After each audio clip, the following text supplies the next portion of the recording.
Welcome to Professional Speaking. I'm John Ball. This is the show where we explore what it really takes to become a speaker people remember, recommend, and book, not just someone who gives a good talk and then disappears back into the noise.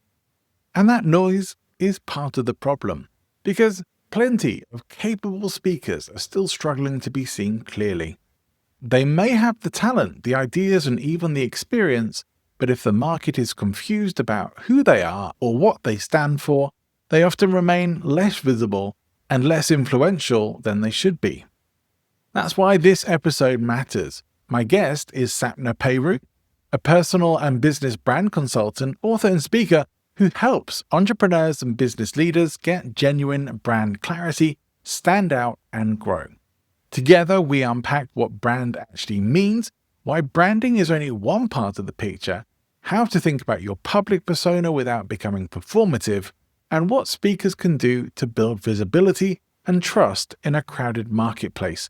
So if you've ever felt like your work deserves to travel further than it currently does, this conversation is for you. Let's get started. I'm very happy to welcome to my little virtual studio on the internet here at Sapna Pieroux. Thank you very much for having me, John.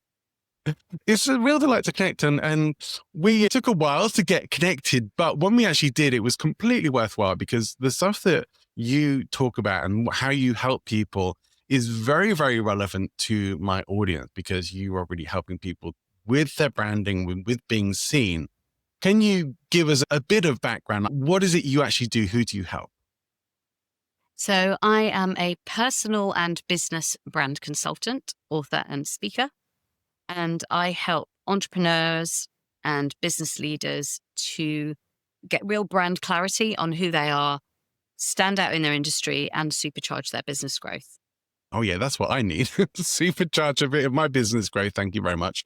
What are the things that we should be really thinking about in order to do that? How do we start being able to be seen and have some brand awareness or some actual branding for our business?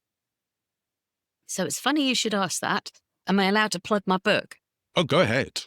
I've just done it anyway. I just asked the question and then did it anyway. So Let's Get Visible is the book that I wrote. So 30 years experience building brands.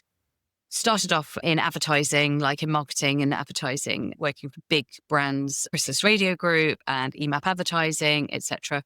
And some of my clients were like L'Oreal, Sony Ericsson, Mercedes. So I know a lot about brand. And then post kids, I started my own business from home and started creating entrepreneurs, business owners. 2019, I wrote my book, which came out in 2020. And that really helped me articulate what it is I do and how I do it. So I have a vision process, which I've created. Vision process is 6 steps to building your brand. And this works for, it was written from a business brand point of view, but I've since adapted it and it works for personal brand as well. The broad brushstrokes, vision stands for visualize, inner brand, stand out, image, output, and nurture. So the first 3 steps are all about getting your strategy and getting your ducks in a row, as you said. V for visualize is about understanding your brand vision. How is it that you want to be seen? What do you want to be known for? I get my clients to do a little exercise, which I call the FAB exercise, 5 aspirational brands, and to look at 5 brands. Now, if you're thinking about yourself as a speaker, then you look at maybe other speakers or other people with a profile, and you kind of go, well, I'd like to be seen as like them. No, it's not about copying them. It's about being influenced. Sure. And that's why I offer 5. You're not just like blatantly copying one of them, but we can all be influenced and learn from others that are ahead of us in the journey. So have a look at them and kind of go, well, what are they doing to build their personal brand? Let's learn from them. How are they showing up? What's their messaging? What are they doing it through video? Are they doing it through writing? Are they doing it through podcast appearances? What's their method of actually getting their message out there? We look at 5 of those, and it's about creating a recipe that works for that individual and what you want to achieve. we kind of get that all together and go, well, okay, if you want to be seen in this certain way, then maybe you should be. If they're putting out video once a week or showing up on Instagram, or maybe you need to build some of that into your plan. So that's visualize is like that the big brand aspiration. Then we look at the company vision, where you are now in your company, could be the company of one or your actual company, and where do you want to be in the next 3 to 5 years' time? Because any brand that we build has to work for you at least for the next 3 to 5 years' time, so that you're not having to change lanes or rebrand, or you've got to have that consistency so people can get to know who you are and what it is you stand for. Obviously, your business will evolve and your brand should be able to move with it, but it's good to have an intention as to where you're going in order to build that brand to help you support you. Yeah, I fully appreciate this thing. I think if we don't have a path laid out for ourselves, we don't have any idea which direction we want to point ourselves in, how on earth are we going to know where we're going to get to? It is undoubtedly, it changes along the way, right? I mean, it's yeah. Life changes, just right? But it's just Life like, point yourself in this direction and let's see where you end up. Yeah. And let's go. Yeah, because it has to be, especially if I'm creating a brand, because I don't just do the strategy, I also design. We kind of need to know not just where you're going, but also the third part of the visualize process or the visualize step is your customer vision. So it's like, who are your ideal clients? Where are they before they work with you or before they hear your message? And how do you want them to feel as a result of, or how is their life going to change as a result of working with you, hearing you speak, reading your book, whatever it is?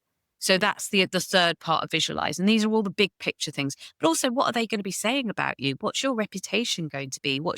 And then let's take that, further. What's your legacy going to be? How are you going to be remembered? And all of that comes in this very big part of the vision process, which is visualize. It seems like a really big thing to grasp our heads around, but I mean, it's good that we're breaking it down into smaller chunks here to work through it. I wonder, like for our listener, that sometimes there's some confusion around brand and branding. Could you just clarify that for us? Like, we're talking about brand here rather than branding it. Yes, branding is part of the vision process as well, but that doesn't come until the fourth step. So this is all about getting brand clarity. Quickly, if I can just do the I and the S, that will help us on this as well. So the I is literally about finding and defining your brand values, your brand personality, and your brand voice. Now, as a speaker, the brand personality and voice is going to be very, very closely aligned to you yourself, obviously, but it's about curating what that speaker persona is, because we're all very different people when we're with our partners, with our children, with our parents, with our friends down the pub. Not everybody has to see all of that on stage.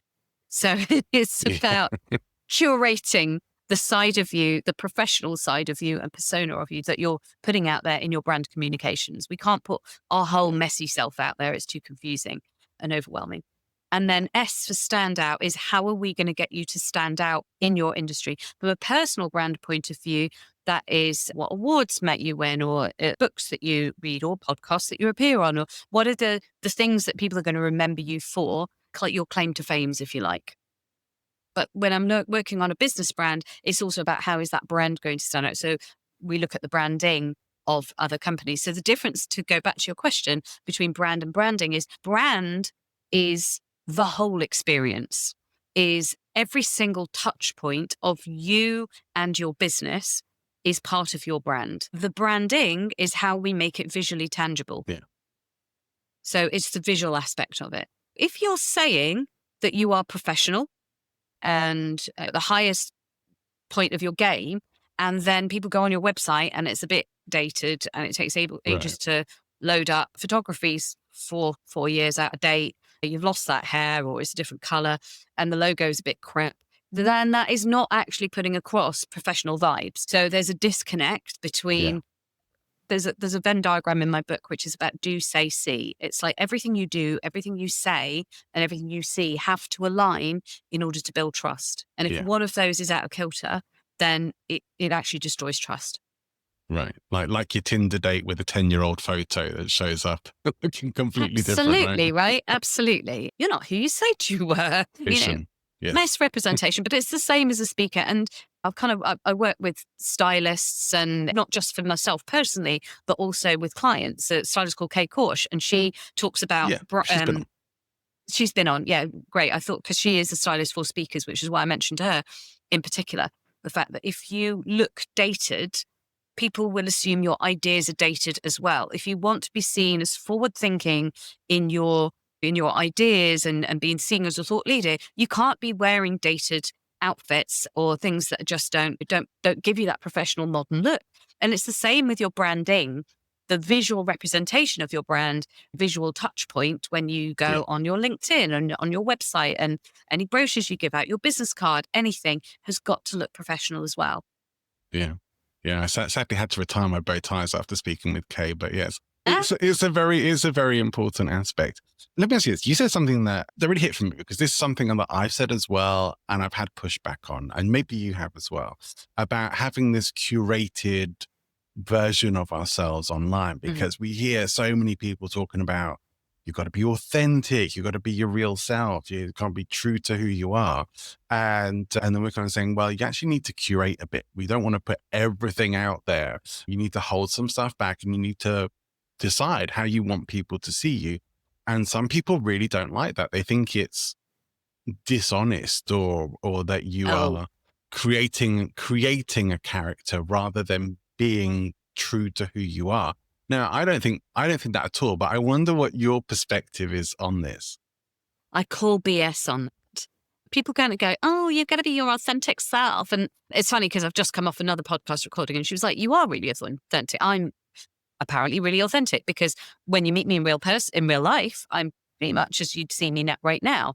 But if you went into an office, and I know most of the people that you deal with are entrepreneurs and don't have to go into an office, but certainly when you go into an office, there's a certain way of behaving, which is called a professional way of being. Like you go in there and you are being professional. And I think that's all I mean by a curated version of yourself, is that you remember who it is that you're talking to, and you use the appropriate language and behaviors that is going to connect with that target audience, right? It's not about not being authentic. It's about, I'm a different person when I'm with my children than I am when I'm on stage. And we switch up. We switch personas all the time. When you're with your parents, you are a completely different person than when you're with your partner, when you're with your friends down the pub. Like I said, it's just, we all do it. As soon as we kind of call it out and say, well, you have to curate your, people are going to go, oh, I'd never do that. I always show up as my whole self. If you did your whole self, there'd be about 5 or 6 different personas you'd be bringing to stage. I guarantee, if you brought all the parts of you. You don't need all the parts of you for every single, it's like, think of yourself as like a Swiss Army knife. I've never used this analogy before, but you're not going to use all the tools to do every single job. So why would you do that with your personality as well? Yeah. They're all aspects of you, but they don't all work at the same time. Exactly. That's a very good analogy. Yeah. I just made it up, but I think I'm going to use it again. I think you should. I think it wears very well for understanding that. I might well borrow it off you, and you're allowed to. If you can credit me, that'd be amazing.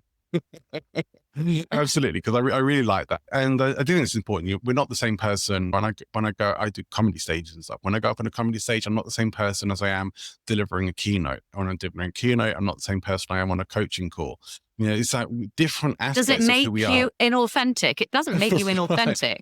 Yeah, right? Different energies, different appropriateness, propriety, and all that kind of stuff. And I think this is what gets lost in the conversation. It's still you being you, but I think maybe it's sort of come from some of the aspects of people like. Yeah, I mean, I think that's a great formula if you're just getting started and you don't know where to start. For me, when you just said that, I felt very restricted. So I was like, oh, just 5. And like, when I've got to do it in this order, it's about sharing a little bit about who you are. You can't not bring your personality into your business, because ultimately people connect with people, and you're not going to connect with someone who doesn't show their personality. If you're just there talking about facts and figures and just stats and I want to know who I'm going to be working with. Are you a nice human? What are your values? Like, do you, if you're like a neo-Nazi, I don't want to be working with you. Not that anybody's going to be talking about that on LinkedIn, but yes, right. But there's aspects of the person. I want to know that somebody is inclusive and that wants a fairer world. And that's just one example. I want to know that they love animals and that they're not like kicking puppies down the street or anything. I want to know these aspects of them because it gives me a hint as to whether they're a decent human being or not. Just simple as that. So I like that. Yeah. Yeah. Let me ask you something, because this is kind of following it. Maybe a little tangent, a bit tangential to the conversation, but I think it might be important. We love a tangent. Oh, good. I hope you'll like this one. I have the opinion that who you associate with professionally does matter. And this kind of relates to what we were just saying. Like, if there are people who you are, who maybe you don't really trust professionally, or you think they're a bit dodgy or slimy or super salesy or anything like that, well, they don't hold the same values that you do, but they may be considered successful. They do really well. And so you do events and you associate with them. I think you can't help but people will make the assumption that you are like them because they are part of your circle, even if it is just your professional circle, even though you could be completely different. So I do have this thing of like, well, for me, it's very important, like who I connect with, who I work with, who I work for, that they have these things in it, that I feel comfortable with that. Because if I don't, I'm going to pull away. I'm going to distance myself because I don't, and I've done that many times. I don't want to associate. I don't want people to associate me with them. Is that kind of where you would go with that as well?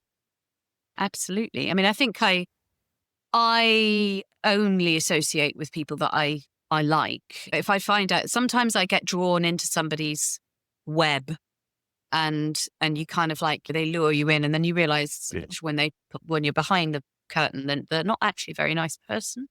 They're a bit mercenary and their motivation isn't quite where you'd want to align yourself. And then I just pull away. You don't have to be. There's so many decent human beings on this planet that ultimately it comes down to trust. And I don't personally feel that I want to work with somebody that I have to doubt their trust. If it's like, do I give this person my money, or do I take money from this person, and can I trust them? I'm not sure. Then that's a red flag for me. I think this relationship part, or being clear on who we are, is super important in connecting with the people who we are going to want to work with. But here's where my question comes now, finally. How do we actually get who we are out in front of the people who we want to be connecting with so that we can connect with them and they can see, hey, I am one of the good guys? Oh, wow. Okay. Again, that comes down to reputation, doesn't it? I mean, being a decent human being is one of and aligning yourself with other decent human beings. I think the company you keep is a good indicator. If you're not that well known, make sure that the people that you're aligning with are known, at least, even if they're not well known, are known for delivering are known for coming up with the goods, are known for being trustworthy, and make sure that you are as well, because you don't want to be tarnishing their reputation. These things aren't built overnight. Trust isn't instantly. Doing the work, like when I talked about the aspirational brands and looking at the people that you follow and that you want to be more like, but then it's not just about facade. You've actually got to be it and do it. And again, back to do, say, see, it's everything you do, everything you say, and everything you see have to align. You can't say that you're professional and trustworthy and then not be it, because that's where the disconnect is. Yeah. You can't say you're professional and then have a crappy looking brand and turn up in rags for your like torn stuff or stuff with food stains on and say that you're a professional. So all of these things align, and you've just got to do it consistently in order to build that trust over time. But trust is built, especially now we're bombarded with so many. I was looking at some research the other day in terms of how we stand out. We scroll the height of Mount Everest every 20 days on our phones. Wow. And so that's a lot, isn't it? It takes people 40 days on average to get to base camp, and they've trained, but our thumbs are doing better than that. But it's more about the fact that we've got so many messages bombarding us that consistency, if you are a personal brand and you're showing up with a consistency of message over and over again, that's what people's going to help people trust you, because they know what you stand for. Knowing what you stand for and not changing your mind yes, our thoughts can evolve and change a bit, like we talked about our brand journey, can evolve over time. But to just suddenly go off on a tangent and then not know, when people don't know what you stand for, they're not going to build trust. So consistency and knowing who you are, knowing what you want to achieve, knowing where you want to go are all parts of being able to know what's right, and actually tuning in and understanding your values. This is the work that I do with clients, helps them tune into their values and actually what they want. And then it helps them know, is this actually aligned with where I want to go? Is this going to help me with my North Star, or is it going to take me off? Should I really be doing this work if it doesn't align with my values? That makes it a lot easier to say no to. It does. And in a world where there's so much noise online and so many people trying to get attention and be noticed, what are the things you think we can do to cut through so that we're not going to just feel like we're shouting into the void? It's sort of saying you don't have to necessarily always pay for the attention, but we can actually be seen and being consistent. Because I think sometimes there's a danger for people of not getting enough progress in the time space that they would hope to make progress, and then think that they have to change everything. But often it is the case that they just haven't stuck with it long enough, or they haven't been doing the right things. So what would be your recommendation for like where should they be aiming to make themselves visible? I would say it goes back to that visualize thing. Look at what you want to achieve first. It's going to be a different answer for every single individual. But if you look at your fab brands, look at your 5 aspirational brands, the people that are out there doing it like you want to be seen, look at what they're doing and analyze it, write it all down. Where are they showing up? How are they showing up? What are they doing? Are they producing video? Are they producing written content? Are they doing live speaking? Try and map that out, the 5 individuals that you look up to, and see what they're doing and learn from that and put your own plan together, or work with me and I'll help you. But this is what I help people do to kind of formulate, right, okay, how are we going to be showing? And then once you've got a plan, rather than trying to do all the things, you're doing the things that we've mapped out for you. You don't have to do all the things. When you've got clarity of your message as well, and clarity as to what you want to be known for, all of this stuff boils down to just doing it over and over again. You have to repeat the same messages over and over and over again before people get it. There's no point just putting out 1, 2, or 3 posts and then going, oh, nobody bought my thing. Yeah. Nobody hired me. But I think people give up too soon, because we all buy into this. Well, we don't buy into it, but we see an awful lot of overnight successes and people who went viral, and then this exploded. And it's like, it doesn't happen like that for most of us. It's like hard graft over not months, years, and showing up and being consistent and being trustworthy and delivering for the goods. And it's everything. And it's a lot. And maybe some people aren't cut out for it if they think that it's just going to be, I say I'm a speaker and then I get booked. That's just not how it works. Sometimes some of the issues that I see speakers encountering are kind of along the lines of they have an idea of what they want to take out to the world, into the market, but it's sometimes what they want isn't what is needed. And I think this is, maybe you've encountered this as well, like people get a bit hooked in on like, well, this is what I want to give people, this is what I want to talk about and take out into the world, but people aren't buying. And usually that, to me, that's one of the biggest disconnects, is like, well, they don't understand why they need it. This would be the thing. Or they don't see the benefit just at the moment. They don't see the benefit. I mean, it may be that what you're peddling is actually a crock of, it might be a bad idea. It might be a bad idea, or you might have just not framed it correctly. And again, knowing your brand, knowing what you want to try and achieve, and understanding your audience, again, all in that visualize bit, what's the thing that they want, framing it like that. Even when I'm doing people's branding, and it's sort of like, say, what do your clients think of your brand? The amount of people that go, I hadn't even considered what my clients thought about my brand. Haven't even considered it. I would imagine it's the same with a lot of people who want to speak about their thing. I hadn't even considered that people might not want to hear it. It's me. It's really interesting. So yeah, finding out actually what your client needs might be a good point. And then it might be the same talk, but it's about how you frame it to make it appeal to them. Yeah, it's like sell them what they want, then give them what they need, which is usually a good philosophy to have.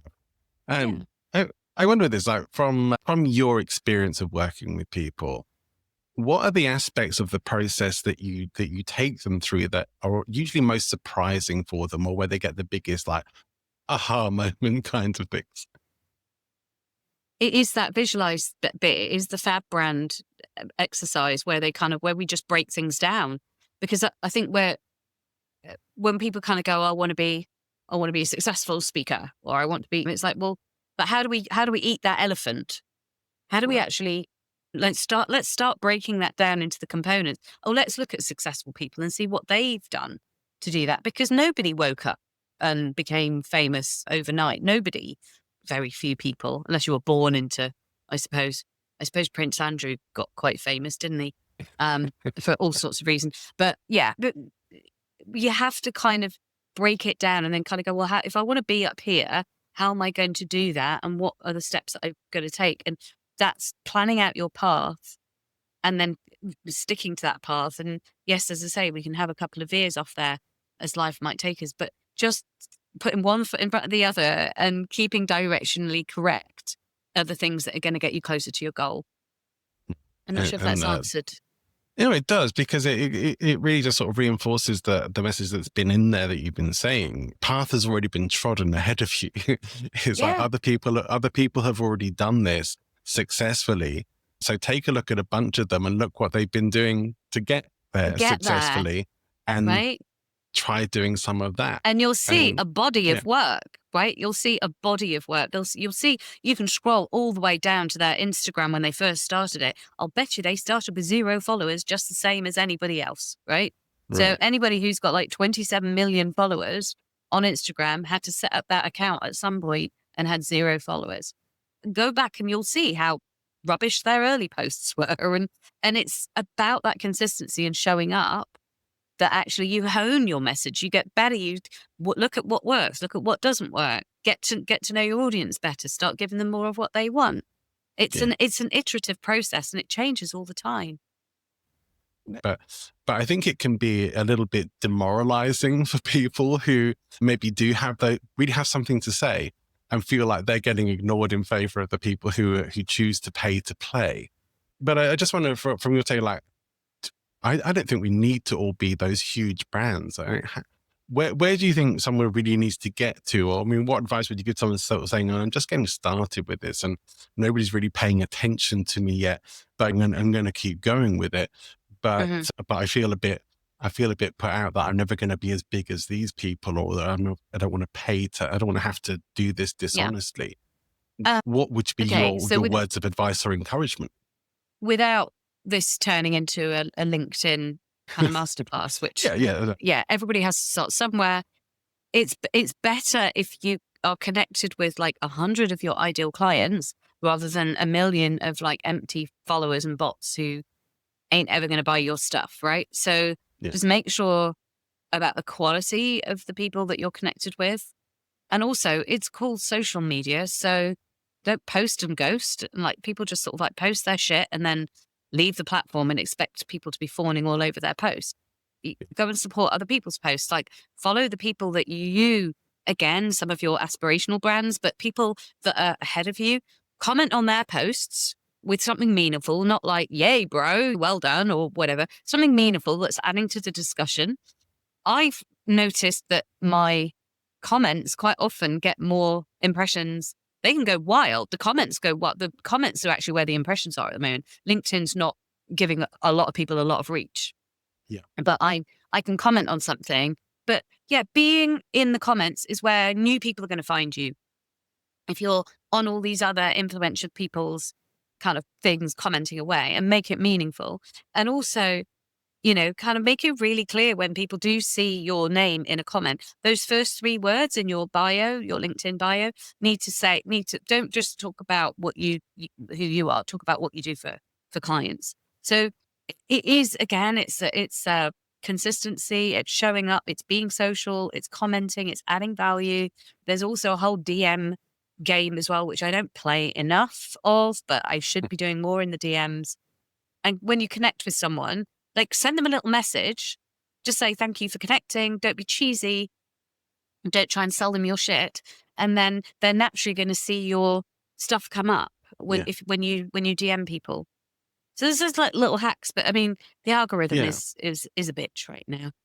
I'm just thinking, one of the things we end up, I think, feeling that we may be competing on, especially for speakers, is that a lot of companies or bookers potentially will look at your following. They will look at your most superficial stats and take that as to how successful you are. And I'm just wondering, are there any other things, like if you don't have that, if you don't have the sort of metrics that of a superstar influencer online, are there any other things that you could really highlight that might sort of make up for that or give you that sort of boost, do you think? Well, any booker that only goes on is probably not that. It's only one metric, isn't it? I think personality has a huge amount to do with it. Having a professional kind of show reel, I guess, is another thing. Just getting to know people, just getting to know them as human beings and connecting with them, doing stuff that makes you stand out, whether it's showing up at the events that they're at and actually making the time to get to know them, so that when you're sending them a message, it's not like this faceless email or whatever. It's just sort of like, it's nice if like, hey, we met at blah, blah, blah. Oh yeah. I can remember that they actually had great energy. You can't get the energy of somebody from an email, especially if you've not met them. Yeah. So showing up at those spaces and getting to know people, I know it's expensive and I'm absolutely exhausted because I've been doing a lot of networking in October and it's exhausting, but you have to see it as business development. It is about getting visible in a different way. I think you have to, certainly from a speaking point of view, you have to take things off digital to make those connections as well. And then having assets like, well, okay, I've got a book, that helps. Things that are going to help you cut through the noise. Yeah. I've got a book. You may have a great show reel. You may have won some awards. Testimonials are another great thing. Have you got testimonials about the things that you spoke at and the difference that you've made to an event? So it's a lot. And the speaking space is only getting more and more competitive. I haven't got a magic formula. I can give you pointers and hints and things that you may be not doing that you could do more of, but it's different for everyone. Yeah, you're probably not the only person who will say that, but it's super important advice because I don't think we all do it, or actually making those personal connections with people, because I think most of us would rather just fire off an email or fire off a WhatsApp message rather than actually at least get on a voice call or get on a Zoom call or try and meet in person with people, because there is no replacement. Like the personal connection that you have with people, especially when you do meet them in person, is much deeper than you ever get from any other form of communication and connection. So I think it's not one of those things that goes without saying, but it needs to be repeated, because so many of us don't do it. To a certain degree, you do have to pay to play to a certain degree by paying to be in those rooms, right?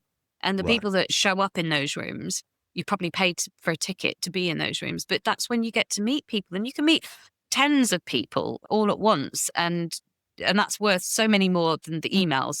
Because then when you do drop them an email, you've actually got a connection. You've got like, you had a bit of a laugh with them or had a drink with them or saw the same speaker. You've got something in common with them. Yeah. People like them. So put yourself in the same room.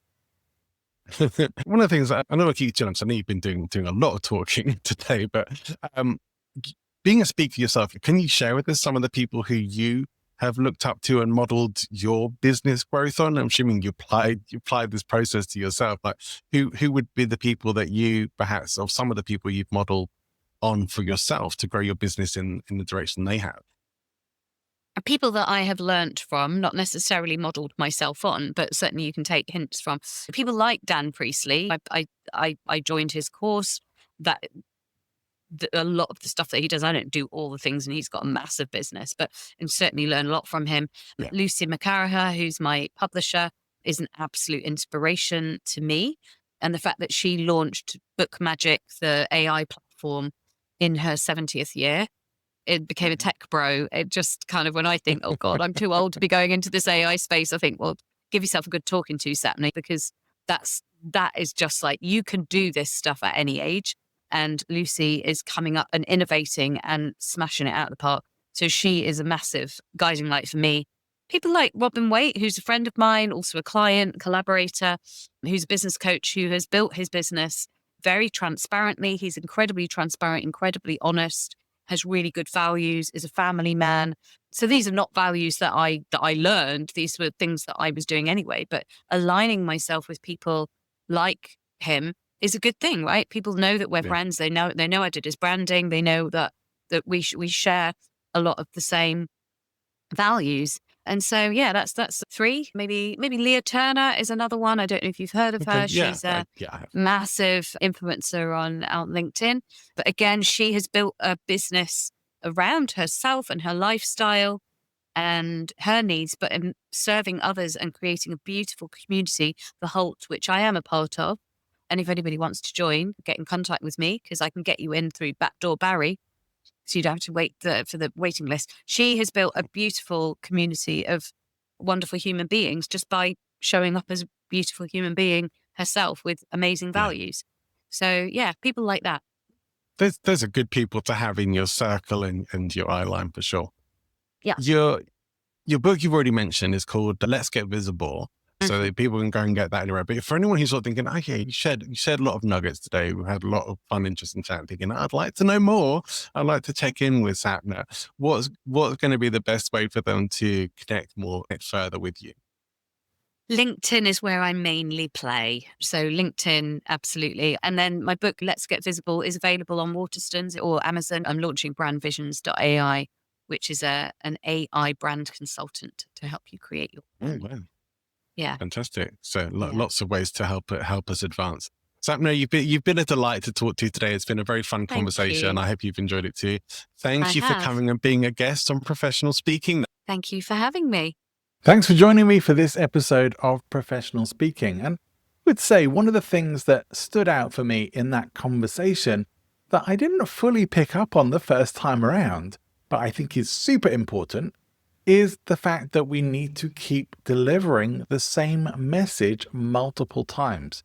Now, as a content creator myself, I have been very aware of sometimes you think, oh, I've already covered that topic. I'm not going to come back to it. Let's move on to something else.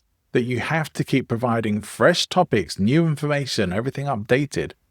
But if you are creating any kind of content, there's a good chance that not everybody is going to have seen what you've already done. If you're a podcast creator, not everyone is going to have listened to all of your episodes. If you're an article writer, not everyone is going to have read your previous articles. Work on the basis that someone is coming to you brand new and isn't going to know everything they need to know about you. And that your most important messages need to be reinforced and heard over again in different ways with different stories and different ways to back them up.